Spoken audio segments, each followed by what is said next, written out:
In last lecture, that is lecture number 2, what we have completed was about properties of nerve fiber, synapse, neuroglial cells.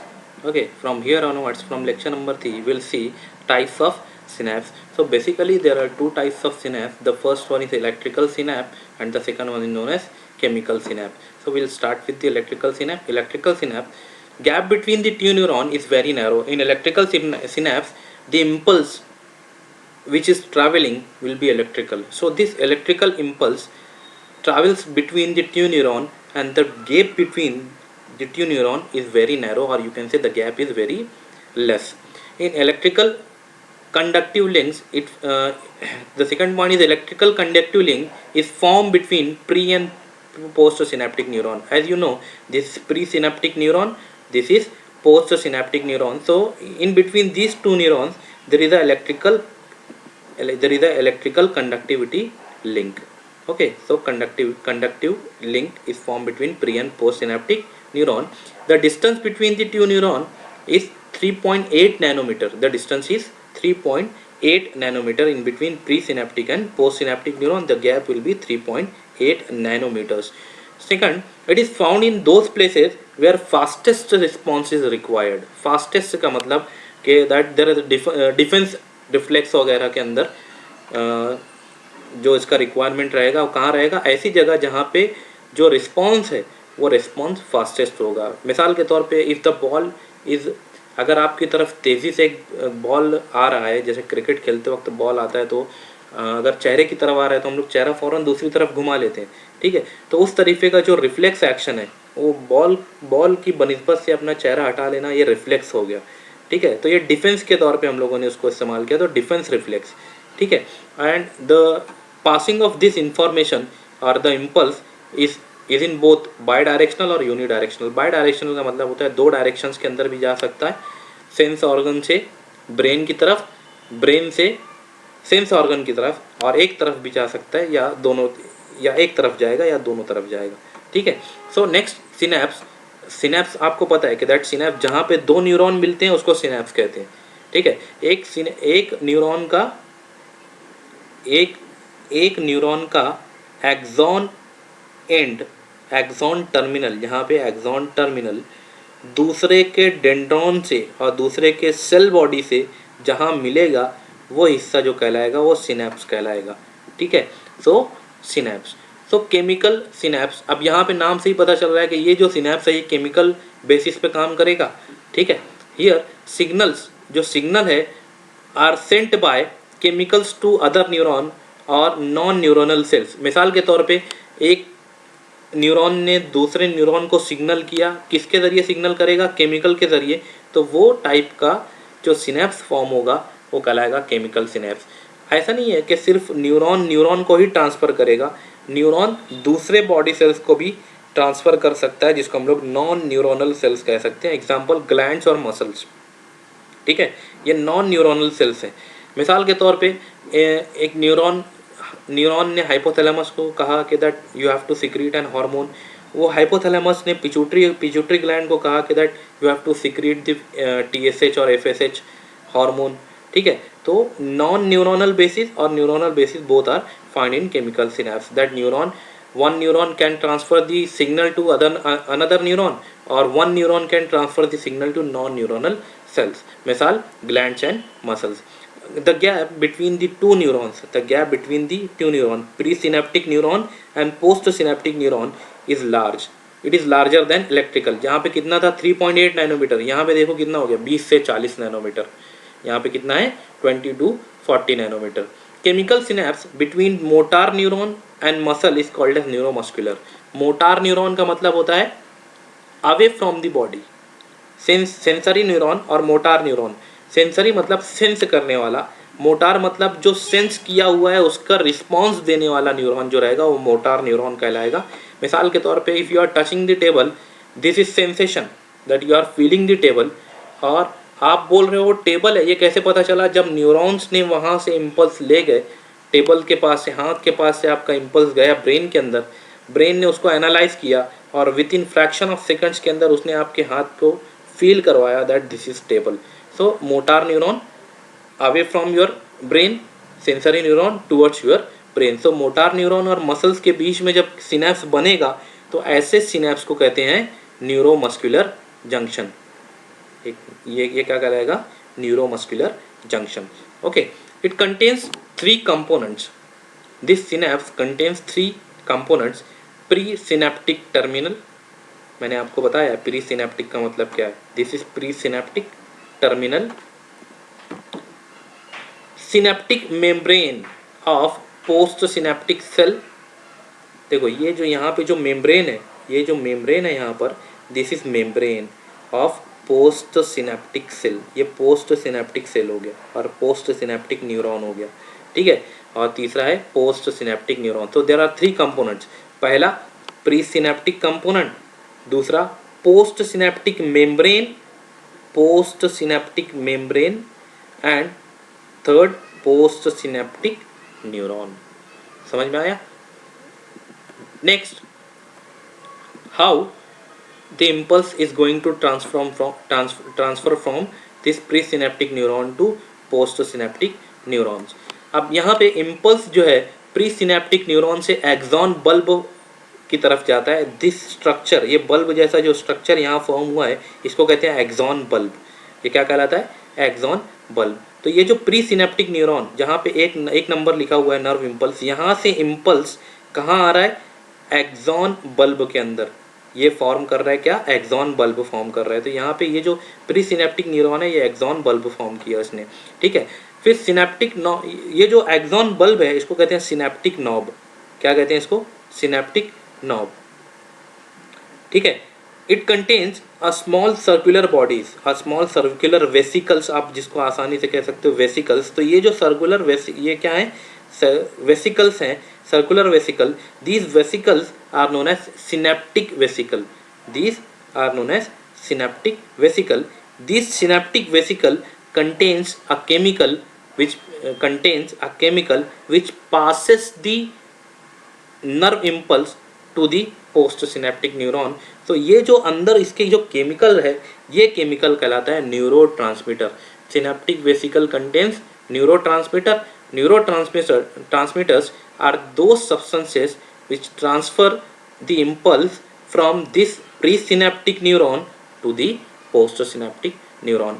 As you can see, there are certain calcium channels are present। channel का मतलब होता है gateway, ठीक है। Calcium channels opens, ये जो channels हैं, ये चैनल ओपन होता है। कब ओपन होता है? जब इम्पल्स पास होता है वहाँ से, तो कैल्शियम चैनल ओपन होता है, मूव्स इनसाइड। तो ये कैल्शियम जो है बाहर से अंदर की तरफ। तो ये जो यहाँ पे पर्पल कलर के जो डॉट्स दिख रहे हैं, ये क्या है? केमिकल मॉलिक्यूल है जिसको हम लोग कैल्शियम कहते हैं, ठीक है। यहाँ पर इनिशिएट्स और ये जो कैल्शियम है, जब तक कैल्शियम अंदर नहीं जाएगा तब तक ये रिएक्शन शुरू नहीं होगी। कौन सी reaction? Passing the information from this pre synaptic to postsynaptic. ये रिएक्शन शुरू नहीं होगी जब तक कैल्शियम अंदर नहीं आ जाता। तो calcium plays important role in initiation of series of events inside the synaptic vesicle. So this synaptic vesicle, उसके बाद क्या होता है? जब कैल्शियम आयन अंदर आता है तो ये जो सिनेप्टिक वेसिकल है, ये सिनेप्टिक वेसिकल यहाँ पर मेम्ब्रेन के साथ फ्यूज हो जाता है, मेम्ब्रेन के साथ जाके मिल जाता है। ये यहाँ जाके इस तरीके से मिल गया, ठीक है। यहाँ भी फिर यहाँ देखिए, ये इस तरीके से जाके यहाँ पे मिल जाएगा। और अंदर जो केमिकल है, अंदर इसके अंदर जो केमिकल है जिसको हम लोग कहते हैं न्यूरोट्रांसमीटर, ये न्यूरोट्रांसमीटर यहाँ पर एक प्रोसेस के ज़रिए खारिज कर देगा। वो प्रोसेस कहलाता है एक्सोसाइटोसिस। एक्सो का मतलब होता है बाहर, साइटोन का मतलब होता है सेल। सेल के बाहर कोई भी चीज़ खारिज करने का अमल, इसको कहेंगे एक्सोसाइटोसिस। तो ये जो न्यूरोट्रांसमीटर है, by the process known as exocytosis, in presence of calcium ion, it is fused with membrane and it releases the chemical।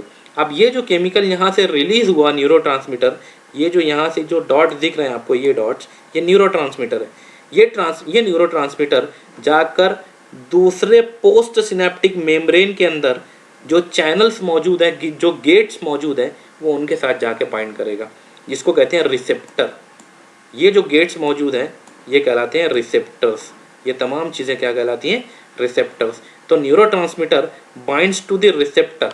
अब जब ये बाइंड होगा रिसेप्टर के साथ, तब या तो वो कोई चीज़ को स्टार्ट करेगा या तो इनहिबिट करेगा।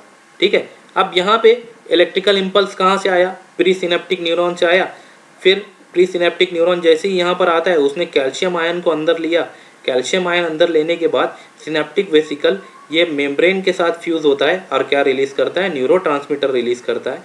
ये न्यूरोट्रांसमीटर जाकर उसके रिसेप्टर के साथ बाइंड करता है, और जब रिसेप्टर के साथ बाइंड करता है, that means the impulse is transferred from this pre synaptic neuron to the post synaptic neuron.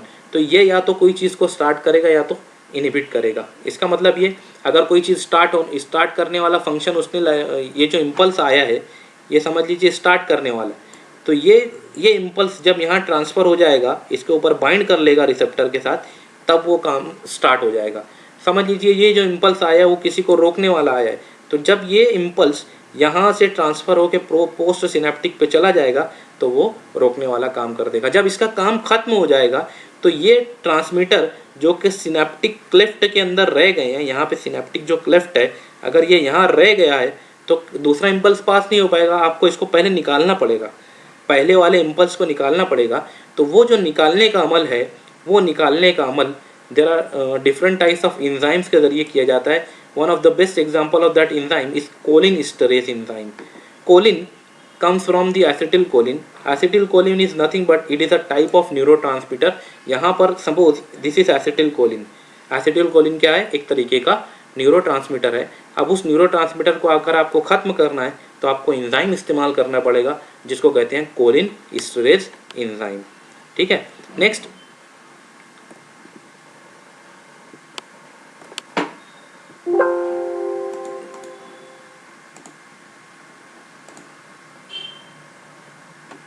next is transmission of impulse.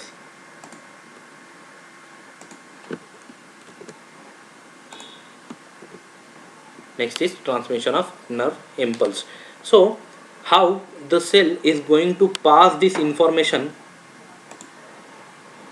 ठीक है, मिसाल के तौर पे हम लोग एक बात करते हैं कि मैं टेबल को छू रहा हूँ, ये इंफॉर्मेशन ब्रेन तक लेकर जाना है। ठीक है, तो मिसाल के तौर पे अगर हम लोग यहाँ कहें कि यहाँ पर हैंड है, यहाँ पर ये टेबल रखा हुआ है, सपोज दिस इज एन, ये जो लाइनिंग है ये टेबल दिखा रही है, और आप उसको टच कर रहे हो, तो टच होने के बाद वो वहाँ से नर्व इम्पल्स निकल के न्यूरॉन के पास आएगा। न्यूरॉन पूरी बॉडी में सर्कुलेटेड है ना, तो आप टच कर रहे हो, टेबल को टच कर रहे हो, यही कैसे पता कि आप टेबल टच कर रहे हो? तो ये यहाँ से निकल कर इम्पल्स यहाँ आएगा, फिर यहाँ से सीधा होते हुए ब्रेन के पास जाएगा। तो ये जो इम्पल्स का गुजरना है, ये इम्पल्स का जो गुजरना है न्यूरॉन टू न्यूरॉन, ये किस तरीके से होता है, उसको कहते हैं ट्रांसमिशन ऑफ नर्व इम्पल्स। ठीक है, so the transmission of nerve impulse along the nerve और एक्सॉन ट्यूब, ये एक्सॉन ट्यूब के अंदर इसका ट्रांसफ़र, इस तरीके से इसका ट्रांसफ़र किसके ज़रिए होता है? Is a result of electrical change. Electrical change का है, जो इलेक्ट्रिकल चेंजेस होते हैं यहाँ पर, वो इलेक्ट्रिकल चेंज की वजह से ये जो इम्पल्स है वो यहाँ से आगे की तरफ बढ़ता है, यहाँ से आगे की तरफ बढ़ेगा, अंदर की तरफ। मैं ऊपर बना रहा हूँ, ये अंदर की तरफ बढ़ेगा। ठीक है, इसको मिटा देते हैं। Next, each membrane is charge. Each membrane that means बाहर की मेम्ब्रेन और अंदर की मेम्ब्रेन दोनों चार्ज है। Outside there is a positive charge. अब ये इतना हिस्सा बड़ा करके यहाँ बताया गया है नीचे की तरफ। ठीक है, तो ये इतना हिस्से को यहाँ पे बड़ा करके बताया गया है। You can see there is a positive charge on outside. बाहर की तरफ अगर आप देखें तो there is a positive charge. ठीक है, inside there is a negative charge. Inside देखो क्या है, निगेटिव चार्ज है।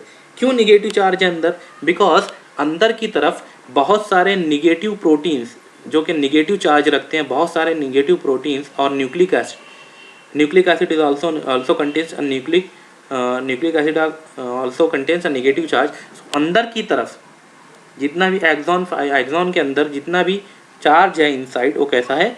निगेटिव है। तो अंदर निगेटिव ऑर्गेनिक आयंस जैसे प्रोटीन, न्यूक्लिक एसिड वगैरह हो गए, ये मौजूद होते हैं। ऐसा नहीं कि सिर्फ अंदर जो है निगेटिव चार्ज ही होंगे, अंदर पॉजिटिव चार्ज भी रहता है, जैसे पोटाशियम। पोटाशियम है द पॉजिटिव चार्ज, तो पोटाशियम भी अंदर रहता है, ठीक है। आउटसाइड के अंदर मोर सोडियम आयन रहता है और इनसाइड में ज़्यादा पोटाशियम आयन रहता है, ठीक है। तो ये चेंज हो गया। कैसे ट्रांसफ़र होगा? इलेक्ट्रिकल चेंजेस जो आएंगे उस तरीके से ये ट्रांसफ़र होगा यहाँ से, ठीक है। बाहर की तरफ कौन सा चार्ज है? बाहर की तरफ पॉजिटिव चार्ज है, अंदर की तरफ निगेटिव चार्ज है। तो there is a difference in between the charge, positive charge and negative charge. So यही डिफरेंस की बुनियाद पे आपका इम्पल्स आगे बढ़ने वाला है, यही डिफरेंस की बुनियाद पे आपका इम्पल्स आगे बढ़ने वाला है। ये जो कंडीशन अभी आपको दिखाई गई है यहाँ पे कि बाहर पॉजिटिव चार्ज है, अंदर निगेटिव चार्ज है, तो ये पोजीशन है रेस्टिंग की। रेस्टिंग की मतलब अभी कुछ भी, जैसे आपने अभी टेबल को टच नहीं किया तो न्यूरॉन्स जो है रेस्टिंग पोजीशन में है। यहाँ पे ये नॉर्मल कंडीशन में जब आप कुछ टच नहीं कर रहे हो तब। लेकिन अगर मैं उसी चीज़ को टेबल को टच कर लूँ तो ये रेस्टिंग कंडीशन में नहीं रहेगा, वो एक्साइटेड कहलाएगा। क्या कहलाएगा? Excited axon. किस तरीके से होता है आगे देखते हैं, ठीक है। बाहर की तरफ सोडियम ज़्यादा है, यहाँ पे देखिए बाहर की तरफ सोडियम ज़्यादा होता है और अंदर की तरफ पोटाशियम, ठीक है। This is known as resting potential और पोलराइज्ड स्टेट। ये जो स्टेट है कि बाहर पॉजिटिव चार्ज है, अंदर नेगेटिव चार्ज है, ये स्टेट कहलाती है रेस्टिंग पोटेंशियल। के उस टाइम एक्सॉन या न्यूरॉन के अंदर से कुछ भी इम्पल्स ट्रांसफ़र नहीं हो रहा है, ठीक है। इसको दो नाम दिया गया है, रेस्टिंग पोटेंशियल और polarised state. This stage is polarised state, ठीक है। अब यहाँ पर इन चीज़ों का एक्सचेंज होता है, यहाँ पर सोडियम पोटाशियम का एक्सचेंज होता है। अब ऐसे ही एक्सचेंज हो जाएगा क्या? नहीं, there are certain pumps. Pump का क्या काम है? पंप पानी खींच के दूसरी तरफ करता है ना, उसी तरीके से there are certain pumps which are known है sodium potassium pump which restore, जो कि मेंटेन करता है सोडियम पोटाशियम बैलेंस को बाहर और अंदर की तरफ। ये हिस्सा, ये एक्सॉन के बाहर का हिस्सा, जो वाइट कलर में एक्सॉन के बाहर का हिस्सा है, यहाँ पे सोडियम होता है और अंदर की तरफ जो एक्सॉन है, एक्सॉन के अंदर जो होता है पोटाशियम होता है, ठीक है। तो यहाँ पर इन रेस्टिंग कंडीशन में ऐसा होता है, कभी कभी ऐसा हो सकता है कि कुछ पोटाशियम लीक होके बाहर आ जाए, कुछ सोडियम लीक होके अंदर आ जाए, ये पॉसिबल है, ठीक है। लेकिन ये लीकेज को बरकरार रखने के लिए, लीकेज को अवॉइड करने के लिए there is a active process. This is a active process. Active process का मतलब ये होता है कि दैट ये एनर्जी कंज्यूम करके दोनों का आयोनिक बैलेंस मेंटेन करेगा, ठीक है। अब यहाँ पे रेस्टिंग कंडीशन जो है, सोडियम पोटाशियम पंप जो इनका जो लेन देन चल रहा है, इनका जो ट्रांसफ़र चल रहा है, दैट एक सोडियम बाहर गया तो 2 पोटाशियम अंदर आया, 2 पोटाशियम बाहर गया तो 3 सोडियम अंदर आया, इस तरीके से जो एक्सचेंज चल रहा है, उसकी वजह से there is a change in electrical difference और there is a change in potential difference, and that potential difference is between -50 to -100। अब माइनस क्यों? माइनस इसीलिए कि यहाँ पर जो एक्सॉन है वो रेस्टिंग कंडीशन में है। कौन सी कंडीशन में? रेस्टिंग कंडीशन में है। जब ये रेस्टिंग कंडीशन में है तो there is no excitation of neuron. अगर एक्साइटेशन में नहीं है तो there is a difference of -50 to -100। हम लोग एवरेज ले लेते हैं उसको, -70 मिली वोल्ट्स किसके अंदर है? -70 मिली वोल्ट्स। इसका मतलब ये, अगर न्यूरॉन से कोई भी इम्पल्स पास नहीं हो रहा है तो उसके अंदर कितना चार्ज है? -70 मिली वोल्ट्स उसके अंदर चार्ज है। इसको कहते हैं resting potential. -70 is what? It is known as resting potential. This is known as resting potential. अब इनका जो लेन देन है ये प्रॉपर चैनल से होता है। देखो यहाँ ये जो मेम्ब्रेन है, दिस इज न्यूरोलेमा, और you can say plasma membrane. ये प्लाज्मा मेम्ब्रेन जो है, सोडियम और पोटाशियम का जो लेन देन है दैट अंदर और बाहर जो उसका ट्रांसफ़र है वो डायरेक्ट नहीं होता, वो होता है गेटेड चैनल से होता है। There are different types of gated channel which are present. जैसे मिसाल के तौर पे वोल्टेज गेटेड चैनल हैं, सोडियम पोटाशियम चैनल्स हैं। So these are the channels which are required for transfer of this sodium and potassium molecule। अब ये जो प्रोसेस है, ये प्रोसेस ये जो प्रोसेस है वो दो हिस्सों में कंप्लीट होता है। किस तरीके से कंप्लीट होगा we will see in next lecture.